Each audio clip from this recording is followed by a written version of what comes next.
everyone, welcome back nail pros and enthusiasts.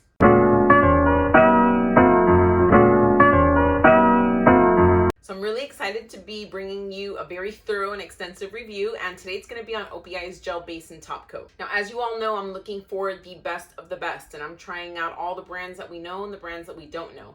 I want to look at price points, consistency, the overall look and wear of the manicure, everything. I want to know it all. Today, I have 3 clients that are going to give us those answers for O.P.I. So let's get started with first impressions. So we're going to go ahead and try out the O.P.I base and top coat versus my trusty and handy gelish. So as always, I'm going to do one hand with the O.P.I base and top and the other hand with the gelish so we could really see the difference within the same manicure.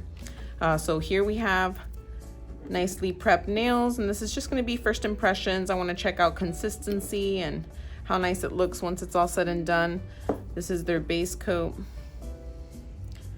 Let's go ahead and wipe. It's definitely a lot thinner consistency than I'm normally used to seeing, at least for a base coat.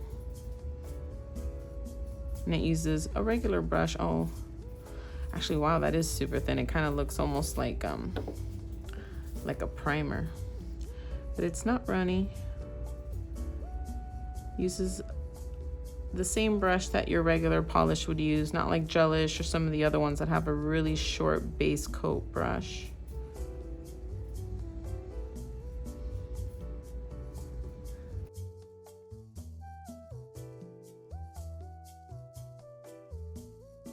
And voila, just like that, the manicure and the cute art is done. So I'm gonna go ahead and apply the top coat.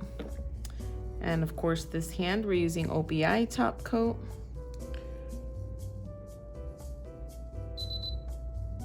The consistency is not as thin as the base coat, but a little bit thinner than I would normally get with gelish.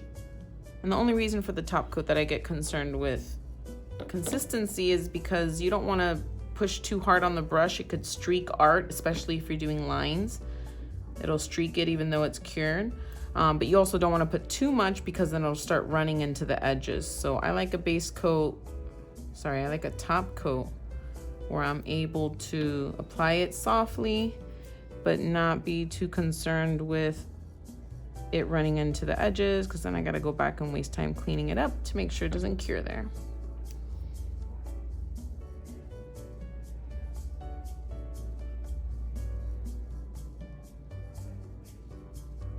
Although it's thinner, it definitely doesn't seem runny at all, which is great.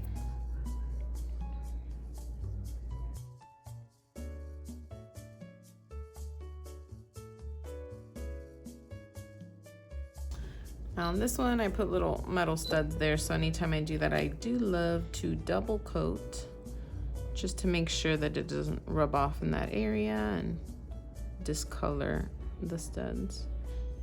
All right, so there we go, O.P.I and gelish.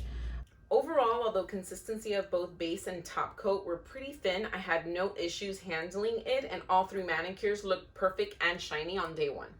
So I would say a good first impression, but the wear is really what counts. So let's see how my clients did after 2 weeks of wear. First manicure is my nurse. She puts her hands through a lot, and with the exception of a nail break, her manicure was on point, no lifting, no stains, no cracks. O.P.I definitely came through. My second manicure is my banker, typing away all day. Her nails also perfect after 2 weeks. Third manicure is my mompreneur, who comes every 4 weeks with her manicures always perfect. And O.P.I definitely came through with no lifting, no cracks, no stains after 4 weeks of wear. So I was really impressed. All my clients had a very good, long-lasting manicure. Definitely what they expect when they come and get a manicure with me. So I was really happy to see that O.P.I was able to live up to that. And a little added bonus was that in the soak off, we did notice that the O.P.I nails soaked off a little bit easier than with gelish. So that's definitely an added bonus. Now, although overall O.P.I is on the higher end of the price point at an average of $18 per gel bottle, the consistency that I got within the 3 manicures definitely makes me comfortable in knowing that I can rely on that. Their base and top coat definitely lives up to their reputation. So thank you so much, everyone, for watching this review. I do hope that the information was helpful. If you did find it helpful and you like the content, make sure that you give it a thumbs up. And if you want to make sure not to miss any of the future reviews that we have coming, then you know what to do. Subscribe and get notified. notified so you're not missing out. So thanks again everyone for tuning in, and I'll catch you guys in the next one. Bye.